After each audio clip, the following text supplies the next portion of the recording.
Welcome to your January 19th Power Hour Monday meeting with Katelyn, Carly, and Clare Fulton.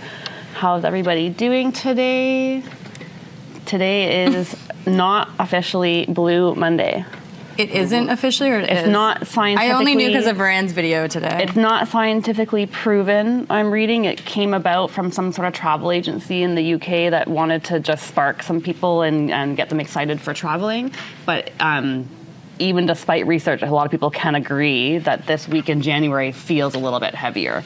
The weather's heavier, the sunlight is almost non-existent, except we had a couple hours yesterday. I think everyone saw that sun yesterday and was ready for I went right outside. I was happy to see the sun. So yeah, it's not scientifically proven, but today is a day where, on the Monday of the start of a week, right in mid-January, a lot of people typically feel a little bit more down. I don't know if it's true or not, but how are you all feeling? Good. So that's a good thing. See, that's why it's not scientifically proven. And who ran open houses? I only saw, I think Archana, if she's online, had one on Sunday. Do you know how she did? Did she mention it at all? Or Christina, do you happen to know? You got the inside scoop from those girls? She didn't say it? Yeah. Fair. And then I don't know Saturday if anyone online ran any open houses. I think it was a quieter week for that. I'm not sure why. Is that because people are tired and don't feel like it? Because there's definitely listings out there. I'm not sure. We've talked about doing open houses quite a bit, so... Could be snow. Like a lot of places have tons of snow, but it should be pretty clear by now, I think. We're getting more snow this week. Getting more snow this week. Perfect. Good. We had a fun snow day last week, so except for us over here in the office, but that's all right. I was going to say if anyone's online, but they wouldn't be online. I'm getting texts saying they didn't get an email today with the link. I did send one at 12, before 12. The girl, we send one the same time. Did you get the automatic one? Not that you sent. I got them, but some agents are texting me currently. Okay, so check spam. If I guess I'm anyone not here in yet. this room can put the Zoom link on the WhatsApp. Yep. Thanks. Are those people in WhatsApp? Yes. Okay. That's all right. Yeah, I don't. It's a tech day. Definitely the front desk sent a thing though. I even sent one too. Okay, so we double sent it. Same link every time. It is what it is. I mean, 40 people are here, so that's all right. So not very many open houses. Are people running buyers on the weekends or during the week? I know it's true because I see it. I see the showings. I see offers being typed. Cindy's not in. I saw 2 listings that were interesting last week.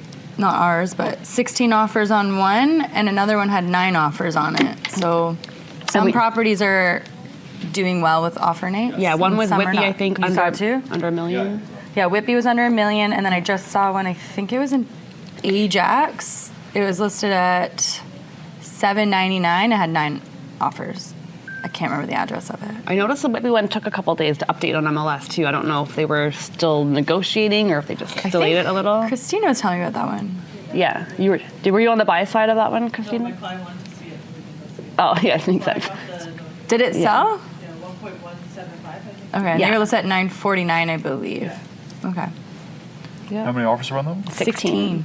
So it was listed for how much again? Sorry. $949 and it's over 1.1. That was in Brooklyn. I thought it was worth $1 million. Brooklyn, Whitby. 1.1 it was sold for? Okay. And how about you, Sandeep? Did yours, you were competing on how many different offers? 6 offers. No, it was What was small, what was the list 699 price? listing sold at 750.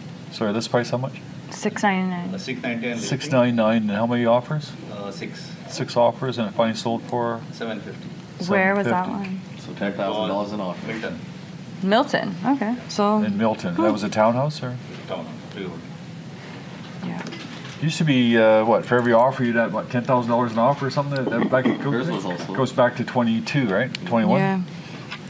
It used to be 5,000, this is back in. 5,000 per agent way back when. Yeah. Inflation. Was that one a renovated home? Yeah, fully. I'm finding the homes that are the 2 that I was talking about were both very nicely renovated, move-in ready homes. So I don't know if that helped, but probably. Yeah, at least what I saw, what I experienced, all the good properties are getting multiple offers. Yeah. Yeah. Because the buyers are one who will choose the best out of 10.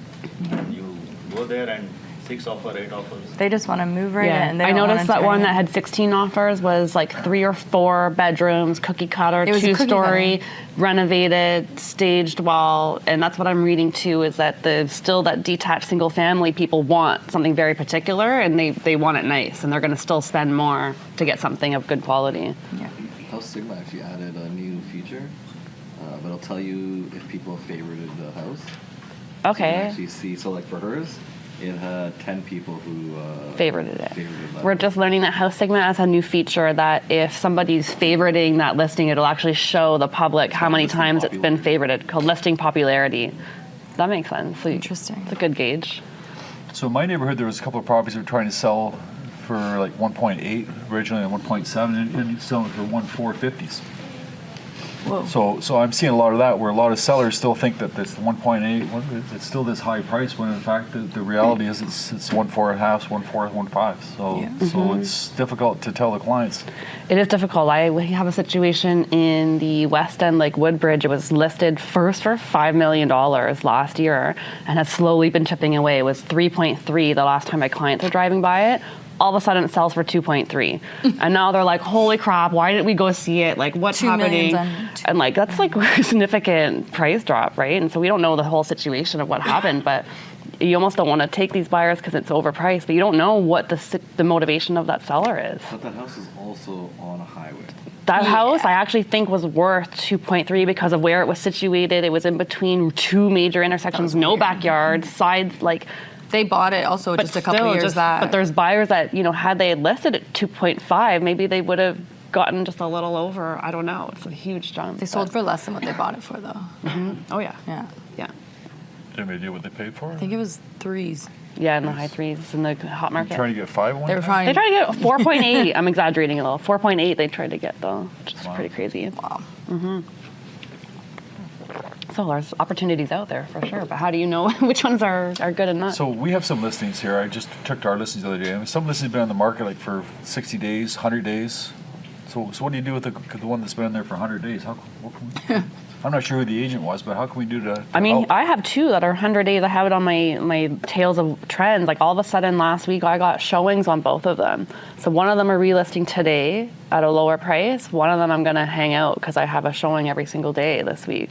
So it's hard to tell, but I know your point is that you need to be doing something. You should be doing price changes or changing something at 100 Yeah. days. They shouldn't be sitting there. I assume there's a story. I assume that's what the client wants, and that's what they get. Yeah, everybody's story is that's a all little they can sell different. it for. But Yeah. yeah, I think there's it's- strategy though, and even if they want to keep that same price, you guys should still be cancel relisting and trying to have 0 days on market and stuff because 100 Yeah, days is just a like, lot. I don't- It looks bad. Yeah, I'm just curious why you wouldn't do a cancel relist rather than having 120 days on the market. Just take why, those why days would you off. Cancel relist. Yeah. I don't fully understand that. I feel like in her situation, though, the seller also wants to go buy something, but when they're looking at what they want to buy, it hasn't matched up yet. Yeah. Comes back to motivation. One is like average motivated, and one is like just hanging out until they get something. But something, you gotta do something. Gotta do something. It just Yeah. looks bad.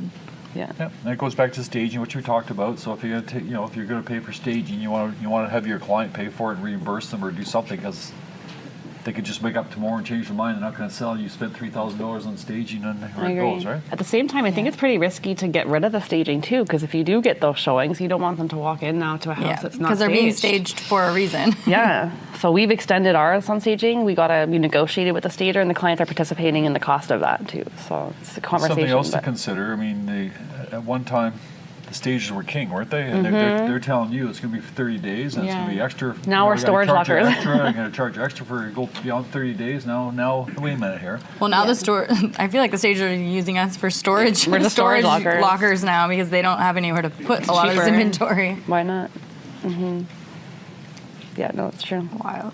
So I think we were looking just at all of our listings and sorting them by days on market, and we were going to reach out and see if we could Yeah, help some people out, or just talk it through, have somebody just talk it through, right? Like, what's the strategy more than anything else, right? If that's what the seller wants, that's okay. That's what you're going to do, right? Yeah. Sure. Yeah. Do you want to summarize what we did today in coaching? Yeah, so we've got a few things. I can summarize that, and then I've got videos as well. What would we prefer? I guess we can do. Whatever I'll do you're the feeling. meeting. So just before this, we did a session. Some of you guys were here on why buyers are ruining your life and why we should stop focusing on buyers. I don't want to say like we should totally ignore working with buyers because obviously we're not going to turn down clients in this market. But if you are starting to think about like your long-term strategy in this business, he made some good points. And I know if you're an experienced agent, and even us sisters had to step back in it. But Buyers kind of like have way more control over your life than you will have if you ever work with a listing.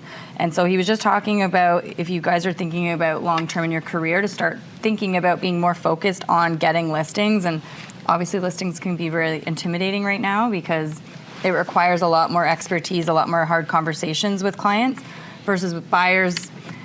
I don't want to say it, but you don't need to have as much skills to be a buyer's agent. You're really just opening a door, showing a property and all of that, and the clients ultimately are deciding. So he's just saying they're going all in as an agent, as a listing agent right now is better for you.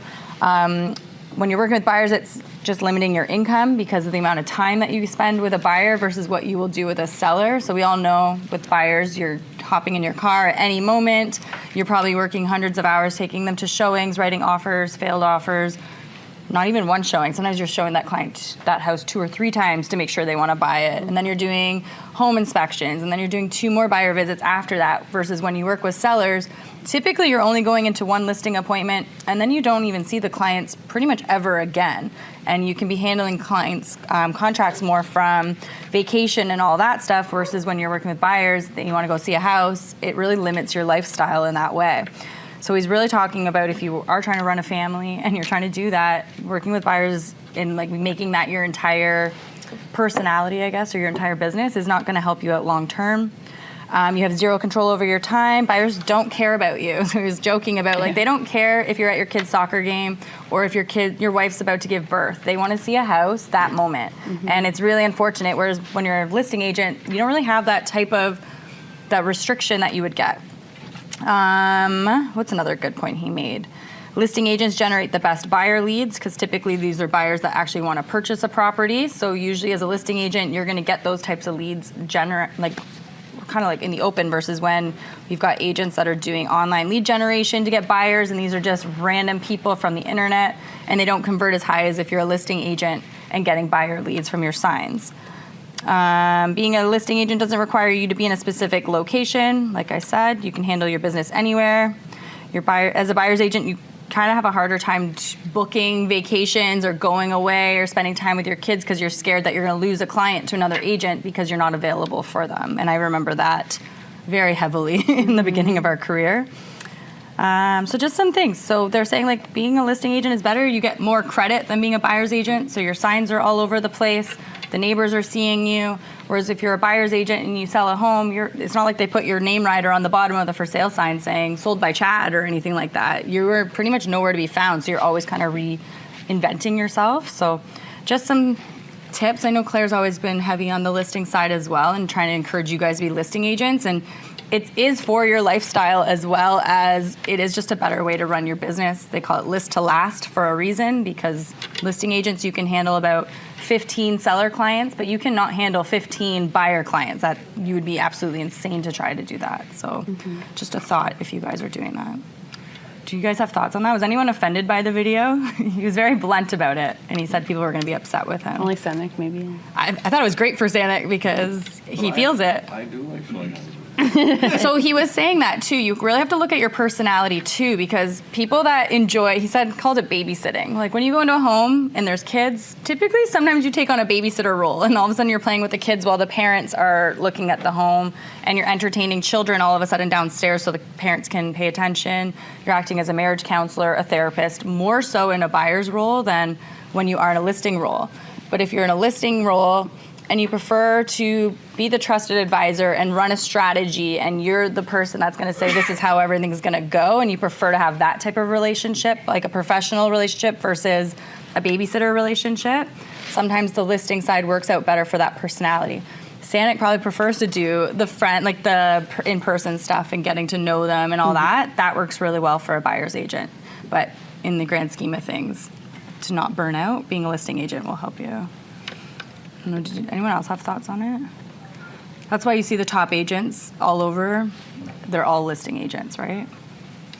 Anyways, that was my thoughts for that one. I liked that video. So if you haven't watched it, I would go back and watch it just to kind of open your brain up to maybe thinking about different strategies for finding seller clients this year.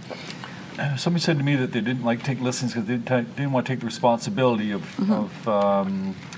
hard conversation. It's a hard, yeah, You know, it requires a like- different skill. Yeah, Yeah, I I've mean, been hearing that this year. Yeah, I mean, like Mr. Seller here, your price is too high. You got to reduce the price. That's a hard conversation, right? Yeah.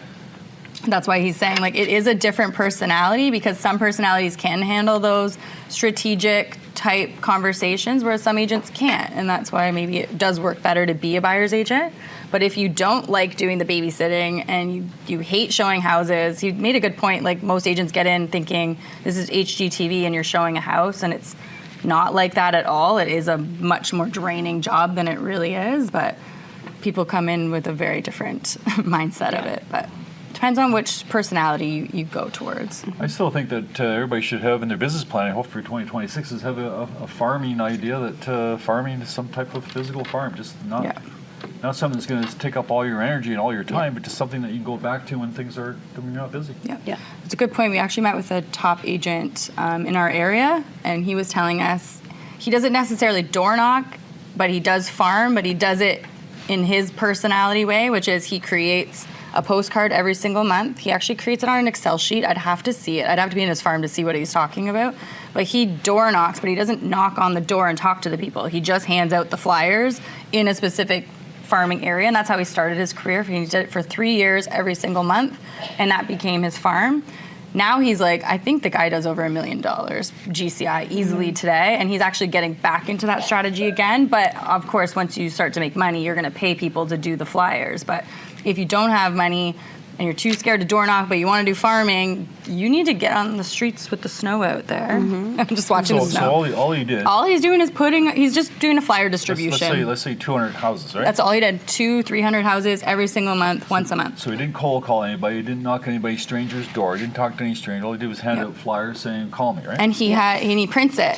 He wasn't even doing fancy flyers. He was doing the paper cutting on his own, hand delivering it. Nothing fancy. Didn't talk to anyone, but he was farming. So there's really no excuse if you guys are scared to talk to people and you have no money. You get on your feet. Your legs will move.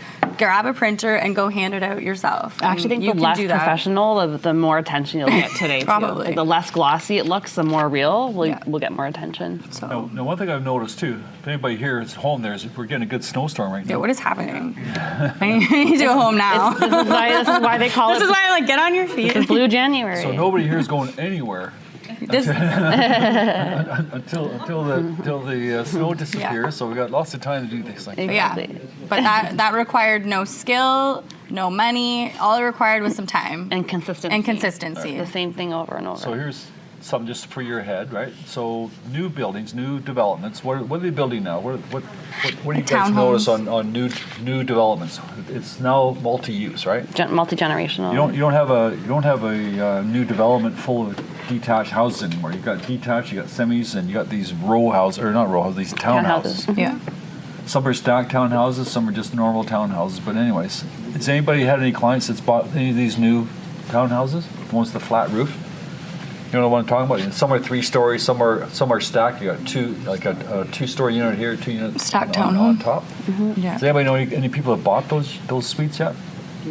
Yeah. And do they like them, or is it just temporary? They're like Temporary. entry level, yeah. Temporary. So if you believe that temporary, then farming, going back to what I'm talking about, you Yeah. target those guys there and just deliver these flyers. You don't have to phone anybody, talk to anybody, do anything. Just deliver these flyers once a month. Then just sold.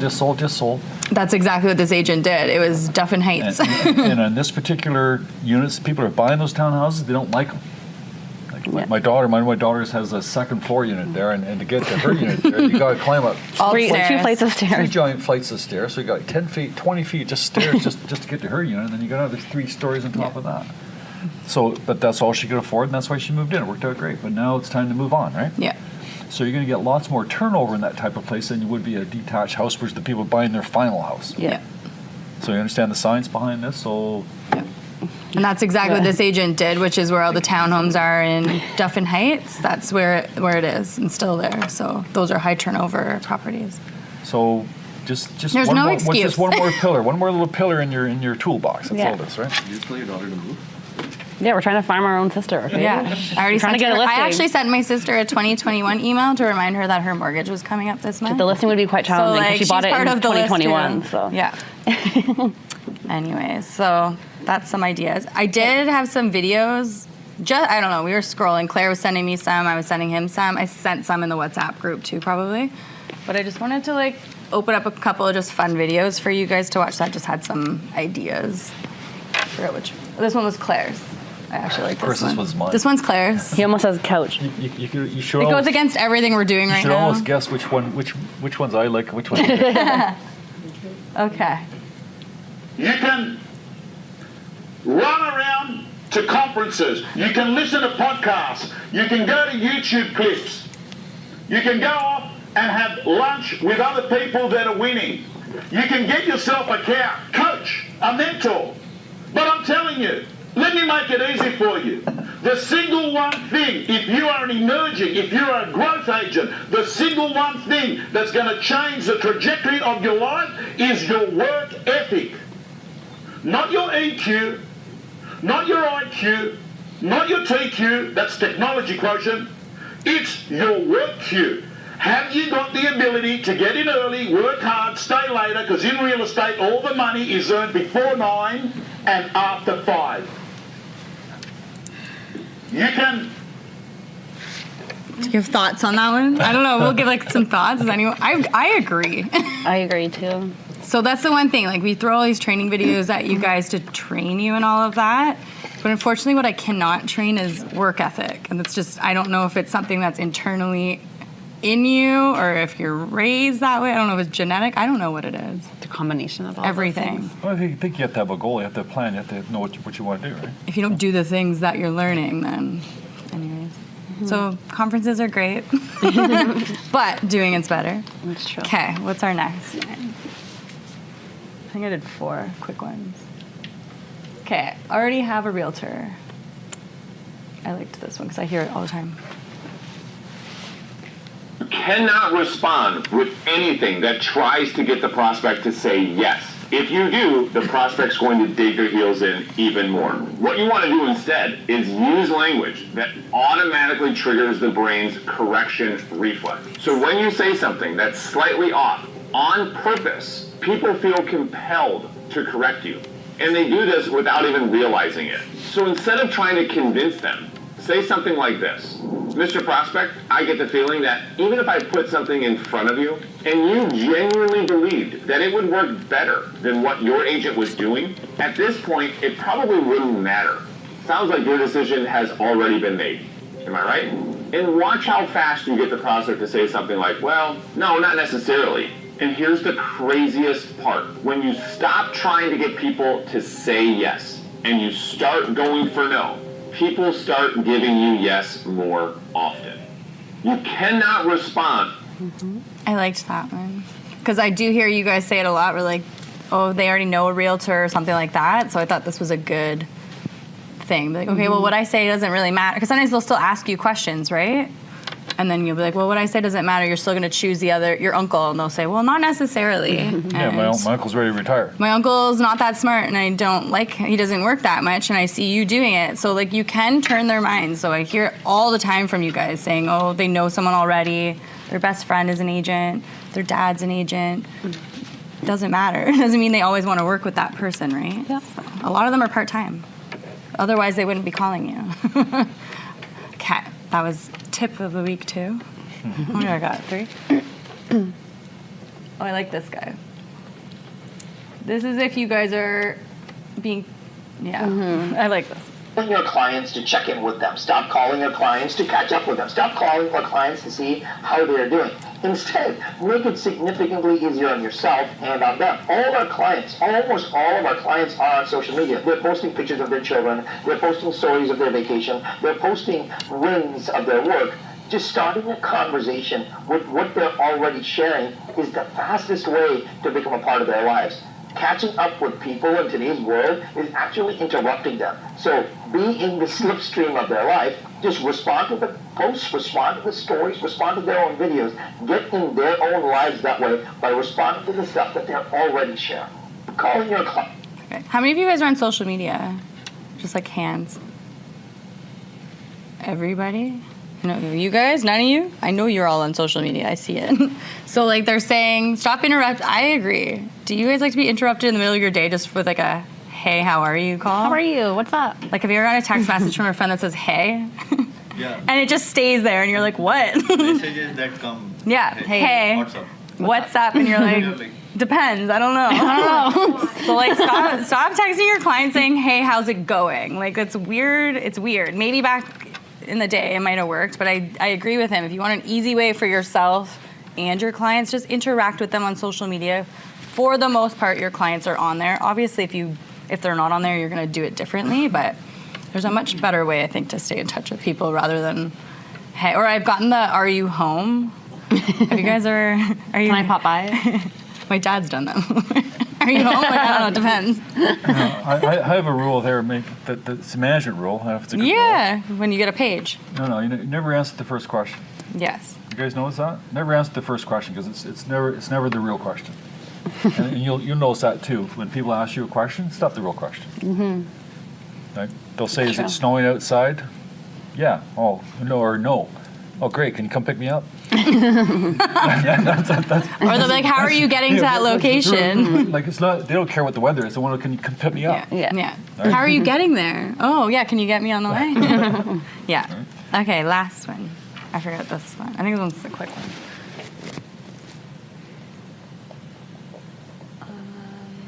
Hers is not. Checking in with you, John. Instead, write, hey, John, I had some time to reach out. I was thinking about our last conversation, and I'm curious, is this something that you're still serious about? Get them to sell themselves instead of sounding like every other sales rep. Save this for later. I'm just checking in with you. Perfect. And I think I gave that advice to a recent agent. I can't remember who. If you guys don't know how to, like, the best follow-up, I think, is just go direct. So if you were talking to a warm lead last year, they ghosted you, just send them a quick message just saying, hey, I was thinking about our conversation. Are you still thinking about making a move? Yes or no? And they will tell you. And they'll either say what life problem is happening, or they'll say, yes, actually, I have been thinking about you. So if you're just thinking about a quick follow-up text, that is it. And Brian Buffini would say, okay, so they tell me I'm not going to do anything until the spring, and then come spring, maybe they did something, maybe they didn't anyway. So the answer there would be, hey, you don't phone them in the spring, you phone them in half. Whatever they tell you, cut it in half. Phone me in 2 weeks, phone them 1 week. Mm-hmm. They say phone me in 2 months, phone them in 1 month. And then the question would be, last time we talked, you said you wanted to wait till next month to make a decision. Has anything changed? Exactly, yeah. No, it's not. That's great. Yes, it has. Because have you ever had somebody say, I want to wait till the spring, and you get it back to what I already bought? Saying, has that happened to anybody yet? Yeah. Well, you told me you're going to wait till the spring. Yeah, I changed my mind. Yeah. Right? So it's a script. It's just a script. Are you still thinking about doing that? Yes or Same as this girl no? here, That's same it. thing, right? So simple. So people are always asking me, well, what do I say? So if you're doing your check-ins, you're going on social media, responding to their little things, or you're going to your warm lead saying, are you still thinking about making a move? And I've seen a few, actually a Peterborough agent did that to us saying, is this person still thinking about making a move? It was a referral. Mm-hmm. Great question. And I think they added us to the email that they sent to the client. And I was like, that was a great quick email. And the client responded right away, yes or no. It's true. Anyways. I was also going to mention too, you might be in a situation where you have a seller that wants to sell, like they want to upgrade, they want to do something, but their buyers are looking for something very particular. And so it's kind of hard to keep in touch with those people that are loyal to you. They know you're going to do something, but like they haven't found anything to buy yet. So there is some small things you can do to kind of keep those people engaged and top of mind. So for buyers, when they're looking for something really particular, make a list or use a vision board or get what they want out on paper so that it's super clear that, okay, I want this particular house in this particular street, but get it out on paper so it helps kind of organize you and your thoughts. And as an agent, you have to be on MLS all the time looking at that desired area. Don't wait for them to get the notice on House Sigma that a house has come up on the market. Be super proactive. I would be on MLS every single morning. You may even want to set up real-time searches where it goes to you first, and then you can be the one to let your client know that it came out. But if you do that, make sure that you're checking it all the time. You may even want to drive around that area because they're going to be driving around the area too, and just keep an eye out for 3-day coming soon signs, or even ask them to tell you what houses they like. So if it's only 1 or 2 streets that they're looking at, which house do they have an eye? Maybe you can send them a letter and ask if they want to sell. Maybe you can look them up in their phone list and call them. But do things to show that you're being proactive about the thing that they want, because it may not be something that's going to come up on MLS every week. Yeah. On the selling side, you could set up like a market watch search for listings in their area, so you can keep up to date of what's happening in their area, so that they know and kind of keep an eye on what's happening, so that when they are ready, you kind of have an idea of what's coming up. And that means that you might get an email like once a week, just something that comes up in their area without you having to do anything. Again, you may want to door knock that area too, and just kind of keep an eye on what's happening. But for buyers that are loyal to you, they're going to do something, but honestly their dream house hasn't come on the market yet, there is ways to keep in touch with them so that they don't change their mind or go somewhere else later thinking that they're not doing anything for them. I think 3 times we've made this happen actually with our clients, is they did see a property that they liked that was on the market at one point, got taken off the market because they didn't get what they wanted, or I think COVID was one of them too. Just reach back out to that listing agent that had that listing if they're still thinking about that home. Or even, I think in our case, there was a townhome complex recently. They wanted to only be in that complex with a specific layout. We saw it as a suspended listing from last year. Reached out to the listing agent, said, hey, are they still thinking about selling? I have an interested client. And we've done 3 transactions just that way, by going directly to the listing agent of a previously listed property that's suspended. And all of our clients got to buy it, whether it was conditional on viewing the property or we got a private viewing. But we went directly to the agent, which is way easier than going directly to the seller too. And that's rare, but the point is to show that you're like putting energy out there, you're working for it, you're not just waiting for that thing to pop up, because you never know what's going to happen. And buyers want to see that you're doing stuff to help them. Yeah. Good. Do you want to hop right into weekly stats? Sure, yeah. Okay, so January 18th. So how's the year so far for everybody here? We know how it is. We can see it. Is it booming or bust? 2026. 2026. Boom or bust, right? Because I have the numbers. We know the number. It is what it is. Why are you torturing them? No, I'm just curious. I know. Because some people are busy. So like what the guys here said here, that some agents last year had their best years ever, and other agents not so much. Yep. It's a mix. So it really depends on what you're doing, right? Yep. But anyways, as of January 18th, so inventory's gone up a little bit. For about 18,600. We started in 17,000 at the beginning of the year, so it's gone up a little bit. That's encouraging. 10,000 are freeholds, 8,500 are condos. Vacancy is about 40%, 33% freeholds, 48% condos. We know that too. So 48% of the condos are vacant. That's quite a bit, right? So, and these are people that in Toronto, I'm not sure how many in Toronto, but Toronto's got to pay that 3% vacancy tax. So these people have strong motivation to do something, right? So they got to make that happen. Sales, unfortunately, we've got about, last year this time we had about 1,800 sales. This year only 1,300. So sales right now are down 26% from the first 18 days of last year versus this year. So that's significant, right? Down 26%. If I look at the freeholds, they're only down 21%, and condos are down 34%. Who's got condos they're trying to sell? Right? Yes. Condos are difficult to sell? Yes. Right? So it's there, right? Sales over 100 to over 100%. Sales over asking. 11% of properties are selling over asking. So that's consistent, right? But it happens once in a while. It's lowering slightly though, because in the last year it was about 15, 14. It's slowing like about 1% every month. Daily for the first 18 days, the Toronto Real Estate Board is selling 76 houses per day. Generally, you'd want to sell at least 200, right? Even 200 would be a light month there. That'd be like 6,000 sales. That'd be okay. But this is coming in around, at this pace here, we're going to do about 2,500 sales. We haven't had 2,500 sales probably for 25 years. Yeah. Or longer, right?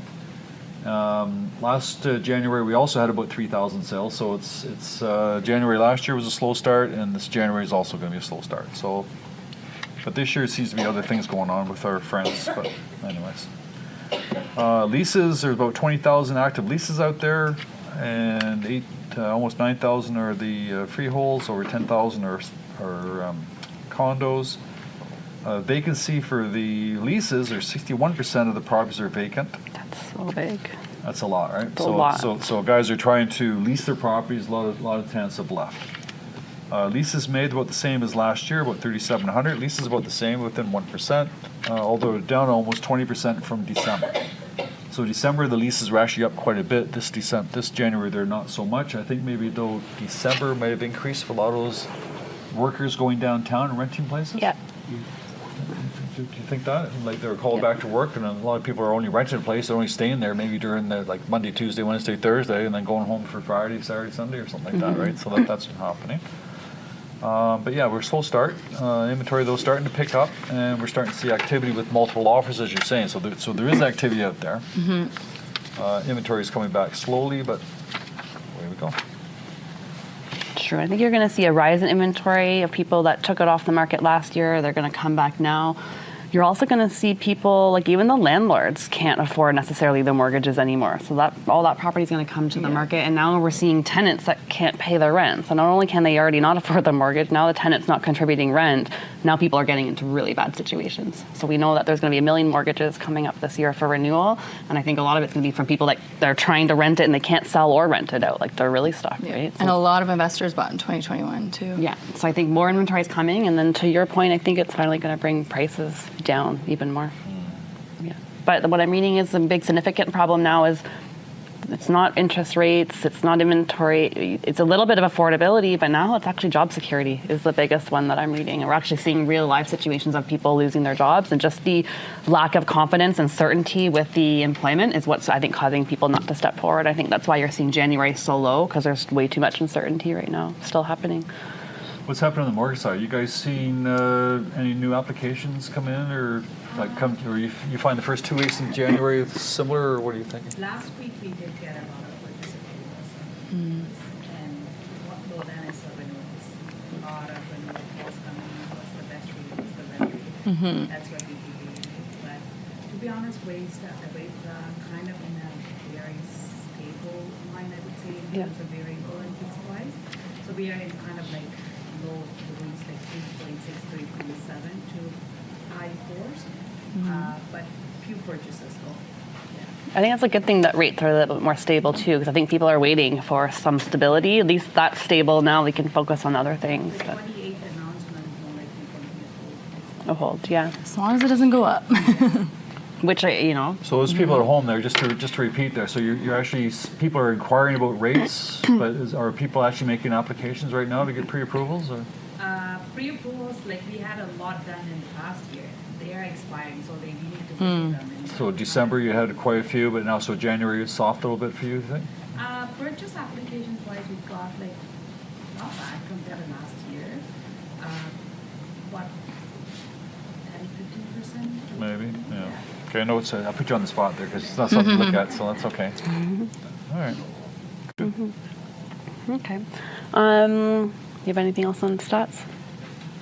No, but we touched on the inflation rate. So those people that the inflation rate came in this morning at 2.4% from 2.2%. So it actually went up. And the reason why it went up is because the government in December, when it was last year, they cut the GST portion on a lot of products, right?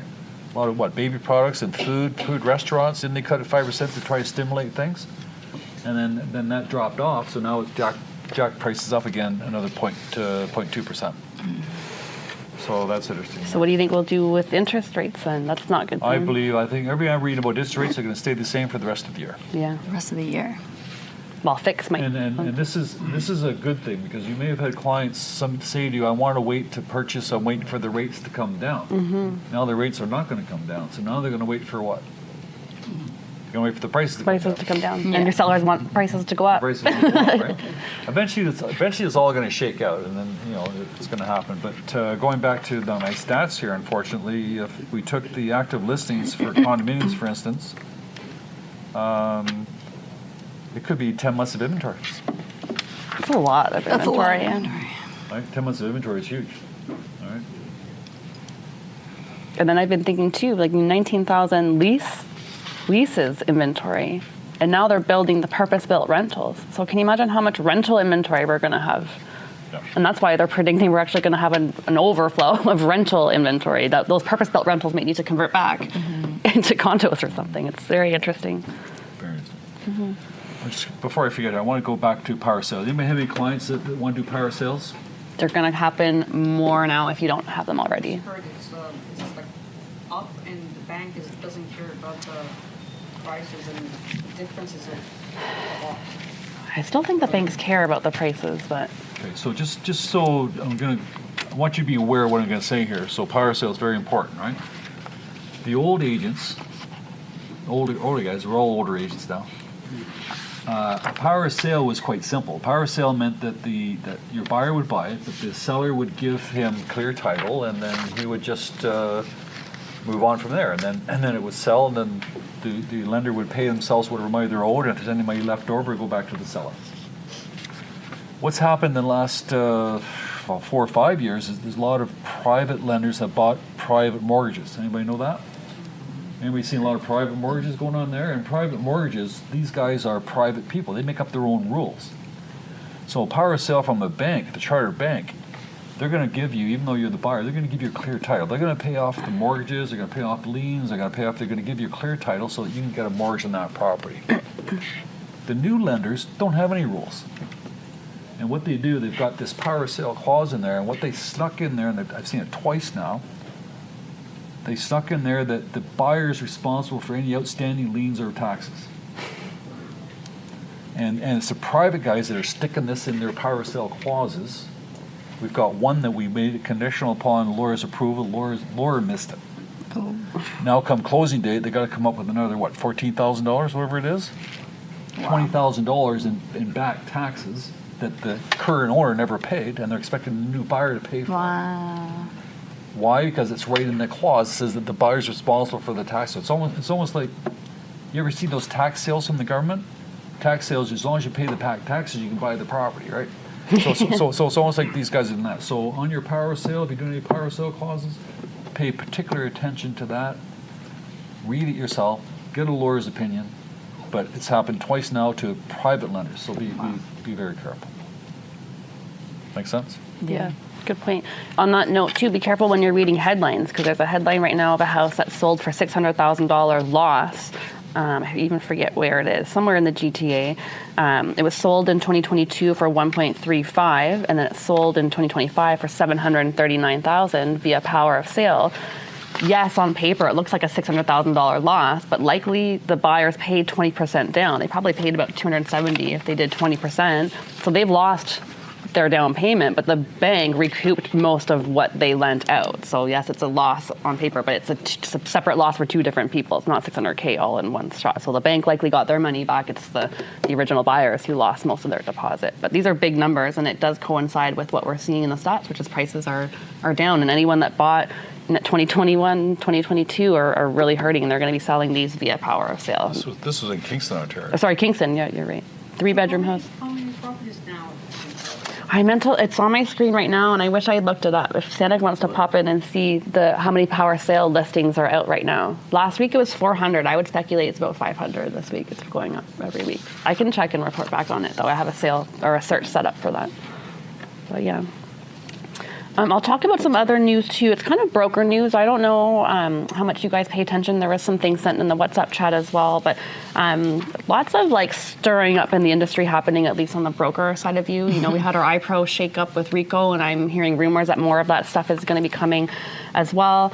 Last week they talked about a KW, Keller Williams, and a Royal LePage sort of legal issue. There's they switched brands, and there's a whole legal lawsuit. So there's lots of stuff happening there. The next day, another news regarding a Royal LePage brand had moved their entire brokerage over to a Remax brand. So it's not a great week for the Canadian brand of Royal LePage, but lots of stuff happening. So I don't know if you guys are reading up on that. It doesn't necessarily affect you guys, but it's lots of stuff. Yeah, the Royal LePage, they moved over to a Remax. And the thinking there is that, you know, their position was that they wanted to go to a more global brand. Royal LePage is Canadian only. They thought that going to a global brand was beneficial for their agents. There's some backlash because they did it all in one day with no consultation from the agent. So there's lots of stuff going on online about that. And I think it's funny you mentioned, Katelyn, like how come Century 21 wasn't mentioned in the news? We're hearing about Keller Williams and EXP and Royal LePage, and I think Century 21 is sort of a sort of neutral, nice brand. We don't really necessarily get involved in a lot of stuff like that. Which is kind of nice. And just so you know, like Century 21 is Canadian owned. It's owned by the Charwood family in Canada, so it's Canadian owned that way. But in the US, it's owned by Anywhere brand, which just merged with the #1 brand, which is Compass. So that's a huge, huge brand in the US. So in a way, Century 21 kind of gets the best of both worlds because we're Canadian run and operated here by family, but we get the benefits of being owned by a huge conglomerate brand in the US. So Anywhere Brands does Better Homes and Gardens. Century 21, Coldwell Banker, Corcoran, Sotheby's, and now Compass, which is the #1 brand in the U.S. So it's kind of nice to be part of Century 21 brand, where maybe it's a good thing we're not part of all that PR. Yeah, we want to be part of the good PR. You know, and exactly. I don't think any of this is good. And I think, Claire, as a testament, you've seen shakeups like this happen in the industry. It happens when there are down markets because brokers are looking for financial incentives as well. And it's just a time of change. I think we're in a post-COVID world, and it's in a down market. We're not shy about that, and so things are going to happen and change it. But that's what's happening kind of in the world of that stuff, and I think we're going to see more announcements, more trust account type stuff. I think it's going to come out to play right now, like it did in the past. So nothing new or shocking, right? And you never know what's going on between LePage and Remax. You don't know what's going on. You don't know why they switch. I mean, there's a story for everything aside. It could be financial. It could be personal. It could be somebody didn't like somebody else. Who knows? No, I do know that there was a YouTube video sent out that's quite controversial as well. It is pretty direct. So just, we're not involved in that kind of stuff, which is nice. But if you have questions about it and you're curious, let us know. We can kind of explain what's happening. Like I said, it's mostly broker stuff that we're paying attention to. It doesn't necessarily impact what you guys are going through day to day. So yeah. Do you want to piggyback on that? With those guys? Oh no, I was going to say, I thought you were going to do this one. No, I don't know, but no. I think it's interesting. Well, this one here, it's kind of old news here. It's this one here. She bought a 2-bedroom townhouse, and they built a 1-bedroom plus a den. Sounds like a patio problem, too. And what the builder's saying is, it says very clear there that subject to change. Wow. So we're seeing it in our contracts as well. It's I say check the fine print. It's not even fine print. It's just like clearly laid out there right at the bottom of the floor plan, subject to change. We've seen floor plans that were supposed to have patios that have Juliet balconies. You're seeing 2 bedrooms that were sold as a 2-bedroom, now built as a 1+ den. But I'll be honest, when you look at the floor plans, that particular thing, it's 3 walls and a door with a hot water tank closet. So you can tell right away it's not a legal bedroom. There's no windows. There's no proper clothes closet. Like you can tell by looking at a floor plan, it's never going to be legal. So what the builder's saying in that particular case is, okay, well, we thought it would look better as a den. We'll put a wall and a door if you really want it to be enclosed. And they're going to do it after the fact. But it's truly not a bedroom in the first place. I think the point, though, is that it took 7 years for this townhouse to be built. So can you imagine you're an end user?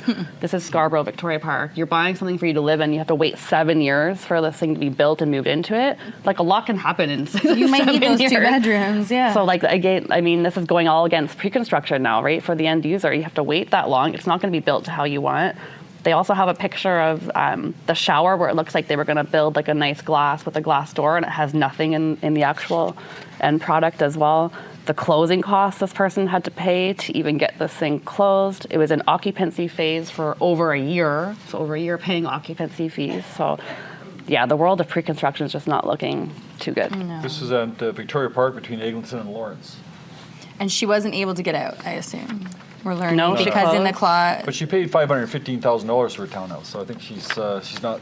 No, don't cry too much. True. No, the other thing I That's thought true. was kind of cute too was they were complaining about maintenance fees, how the maintenance fees were 10 cents more per square foot than advertised. But like, I want to say obviously, because obviously they wouldn't know how much maintenance fees are actually going to cost at the time it's built. There's inflation from that 7 years. It's a marketing price. It's going to change. We used to tell people when you go to a pre-construction meeting, we used to go all the time and someone would say, what's the maintenance fees? And I'm like, how is that relevant? Because it shouldn't be part of your budget. It's going to change by the time it closes, right? But yeah, poor pre-construction. It makes me think that like we really should rethink the financing of pre-construction projects like they do in the US, because I don't know why they're relying on end users to be the ones to participate in funding the financing for these projects, and they have to wait and suffer at the end. Like, banks should finance them and then sell them in the market resale where people can go touch and feel it and go move right into it.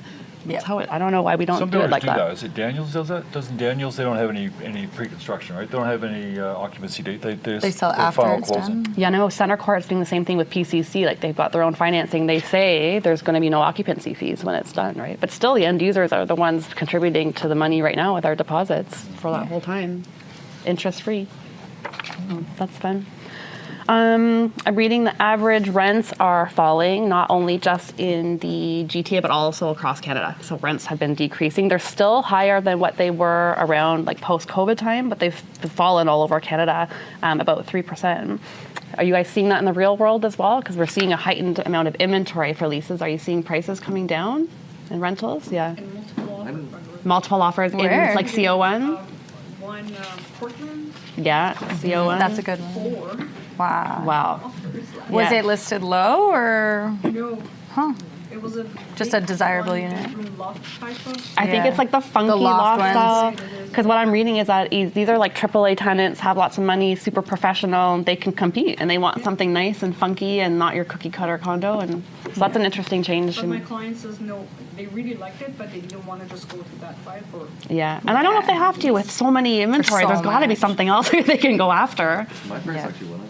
Remember Nelson? Your prices are going up, Nelson. I think this boutique building. Would you consider that or Consider it a regular. regular building? Yeah. So I think CO1's going to go up, but the rest of Canada and GTA is going down, especially like the suburban areas. Those rents are going down as well. But do you guys have tenants asking you to negotiate lower rents? The like existing tenants? I've gotten a couple of those I'm questions. sure you'll get it. It's not something to consider if they're reading the headlines and they know prices are going down, right? Yeah. Yeah. But that's a good thing for affordability overall. But it's also the reason why more people are gravitating towards renting versus buying. It's definitely cheaper right now.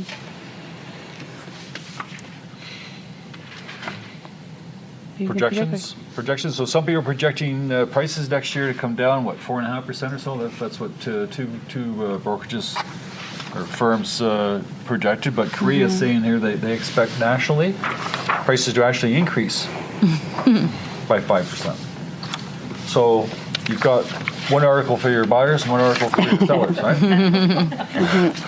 Yeah. So you're gonna use the Korea one for buyers. You say, look, prices are gonna go up, so you might want to consider buying now, right? And are they talking? Mr. Seller, these guys are saying prices are going to go down 4%, so you might want to consider selling now. So in both cases, it's buy and sell today.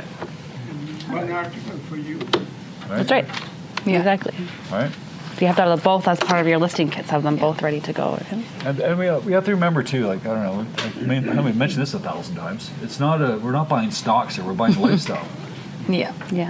So for the sake of 3 or 4% plus or minus, you're gonna hold up your kids from going to the school you want them to go to. You're gonna hold off your lifestyle you're gonna live in that that second-story townhouse that you gotta climb all those 20, 40 stairs, get in there. Like, when's it all gonna end, right? For 3 or 4%. Yeah. No, that's true. I'm also reading though that the secondary, like high-end market, it's not doing so bad. Like this is your over $1 million to $2 million, $3 million mark. Even in places like Halifax, Montreal, Ottawa, they're seeing like 20 to 30% price increases, and it's because it's cheaper to afford that in those areas than it is in your Toronto, Vancouver area. So people still want that luxury sort of house, that life, but they're in other provinces paying more. Still, Toronto and Vancouver are suffering the most in terms of price increasing.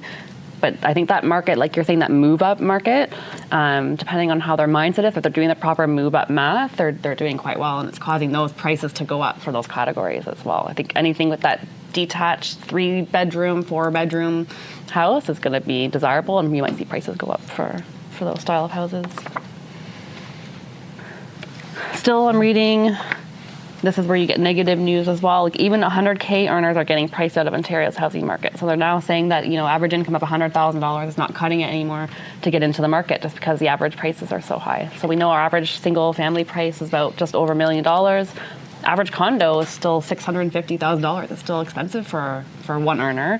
And what they're saying is that now people are more relying on dual income. So if you have 2 people earning $100,000, it betters your chances. Or people are buying in pools together, or relying on family money to help them with a down payment. So 100K, not a lot of people are earning 100K in today, especially with unemployment. So that's where the affordability is still a concern, but where dual income people are still moving up and doing okay.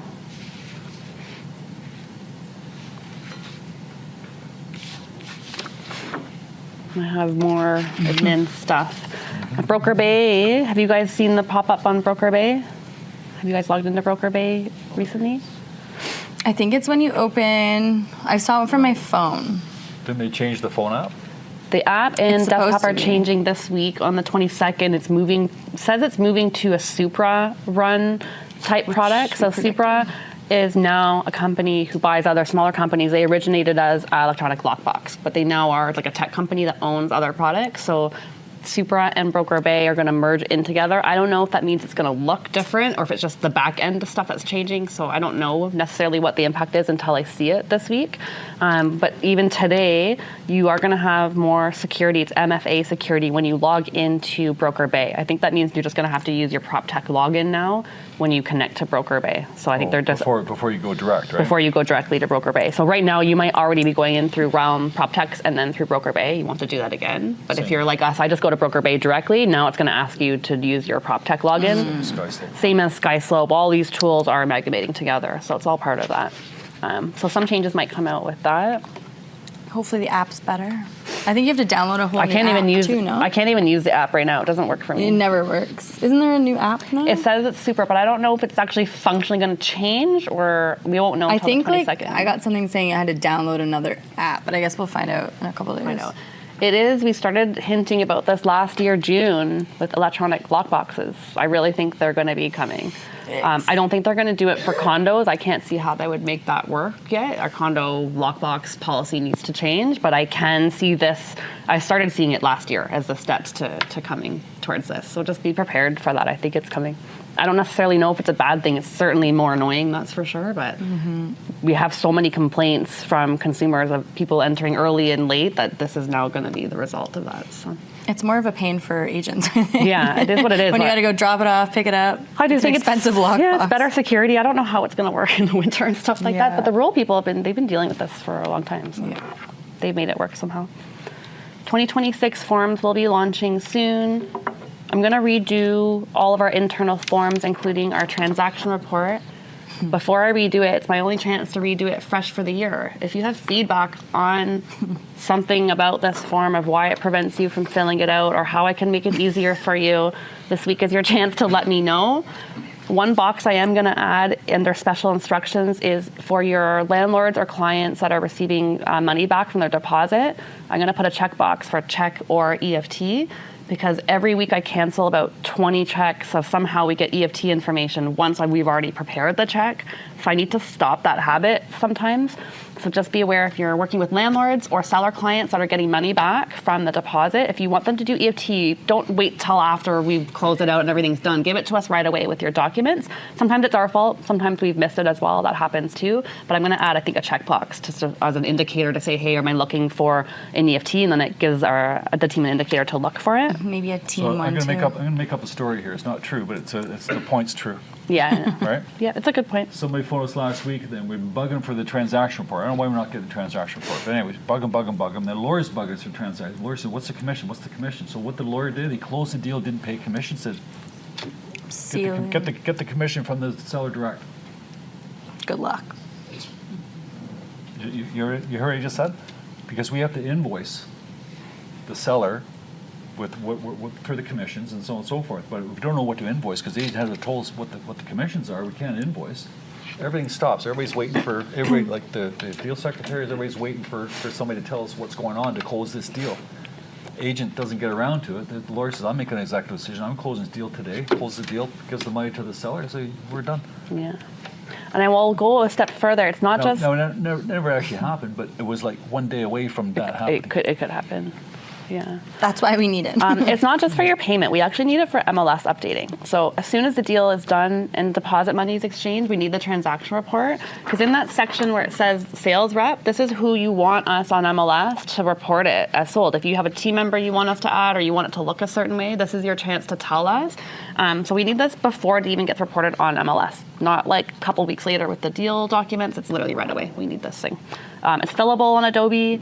You can even send an email summarizing this if you don't like it. Like, I actually don't care how we get the information as long as we have it. So whatever's good for you, but we do need this form. So I'm going to revise it. If you have ideas of what you think may make it easier, let me know. I'm going to move some things up to the top like FinTrack and stuff, but I'm trying to keep it to one page. So every year it goes on, it just gets like more squished, but that's okay. And then the last thing I was going to share, we just like to share RICO notices because it's good for you to see what's happening in the real world with RICO fines, because I guess you can steal $10 million and not get fined, but you cannot. This agent got in trouble for misrepresenting a buyer. So when you purchase a condo, you can make the offer conditional on a lawyer reviewing the status certificate. So that's for a puddle, for a condo. It's in our standard offer package. This particular agent did not recommend a condition for the status certificate. Buyer complained, and Rico actually fined that agent $9,000 for just not putting in a condition for a status certificate. It wasn't there at all.